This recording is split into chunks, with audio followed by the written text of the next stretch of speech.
राधे राधे दोस्तों। आज मैं आपको गोपाष्टमी पे सुनी जाने वाली कहानी सुनाने जा रही हूँ। गौ माता की कृपा की कहानी। तो प्रेम से बोलिए जय गौ माता, कृष्ण भगवान की जय। बहुत समय पहले की बात है कि वृंदावन के समान एक सुंदर गांव था जिसका नाम गोपालपुर था। गांव के चारों ओर हरे भरे खेत, फूलों से महकते वृक्ष और वृक्ष में एक सुंदर तालाब था जिसे लोग गौ तालाब कहते थे। उस गांव में एक ग्वाला रहता था, नाम था गोपाल।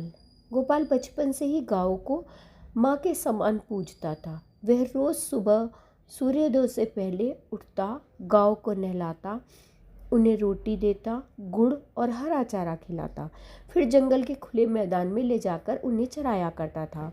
वह मानता था कि गाय केवल एक पशु नहीं बल्कि स्वयं धर्म की जननी है जिसके शरीर में समस्त देवताओं का निवास है।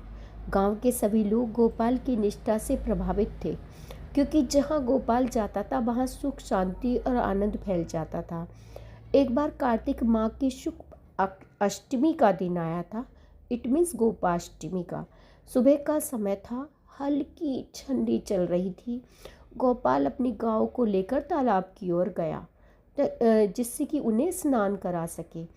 जैसे ही वह तालाब के पास पहुंचा, उसने देखा कि उसकी सबसे प्रिय गाय सुरभि बार बार तालाब के किनारे रुक रुक कर भूमि को प्रणाम कर रही है। गोपाल को यह देखकर बड़ा आश्चर्य हुआ।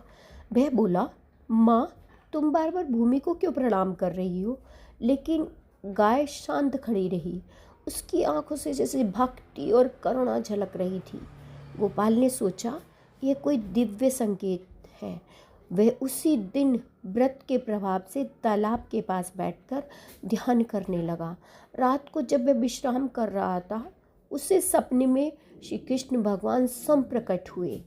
उनके चारों ओर गोधन की अपार ज्योति फैल रही थी। भगवान मुस्कुराए और बोले, गोपाल, आज जो दिन बीत गया है वह कोई साधारण दिन नहीं था। आज के दिन गोपाष्टमी का दिन था, जिस दिन मैं स्वयं गोवर्धन पूजा के बाद गायों की सेवा करने और उन्हें चराने का काम करता हूँ। इस दिन जो कोई भी श्रद्धा और प्रेम से गौ माता की पूजा और तालाब पूजन करता है, उसे इस लोक में धन धान्य, संतति, सुख और समृद्धि प्राप्त होती है।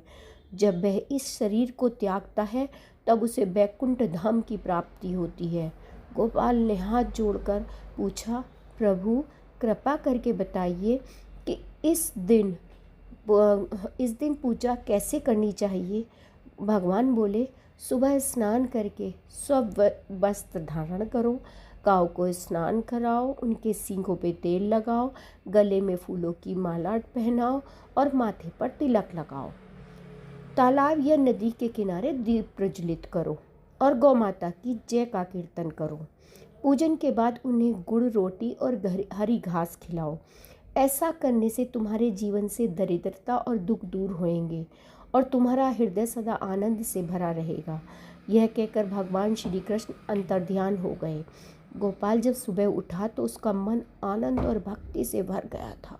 अगले दिन उसने गांव के सभी लोगों को बुलवाया और सबको अपने सपने की बात बताई। गांव वाले गोपाल की यह अद्भुत वरदान था, ऐसा मानने लगे। आज से हम सब इस दिन गौ माता की पूजा अवश्य करेंगे। फिर सब ने मिलकर तालाब को सजाया।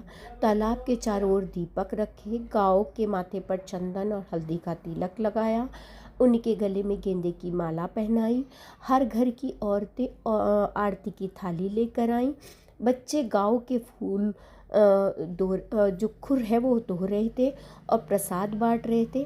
तालाब के जल में जब पहली बार गांव ने स्नान किया तो जल में कमल के फूल स्वयं प्रकट हो गए। चारों ओर सुगंध फैल गई और आसमान में शंख घंटी की अद्भुत ध्वनि गूंजने लगी। तभी आकाशवाणी हुई, हे भक्तों, आज से जो गोपाष्टमी के दिन श्रद्धा से गौ माता और तालाब की पूजा करेगा, उसे इस लोक में सुख, समृद्धि और दीर्घायु की प्राप्ति होगी। मृत्यु के बाद वह वैकुंठ लोक को जाएगा।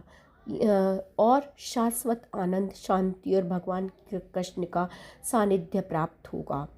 गांव वालों के ने सब मिलकर यह सुनकर भाव विभोर उठे। सभी ने नाचते गाते हुए गौ माता की जय और श्री कृष्ण भगवान की जय जयकार लगाई।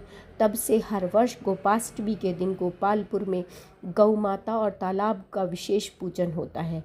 लोग सुबह सुबह उठकर स्नान करते हैं, गायों को सजाते हैं, उन्हें चारा खिलाते हैं।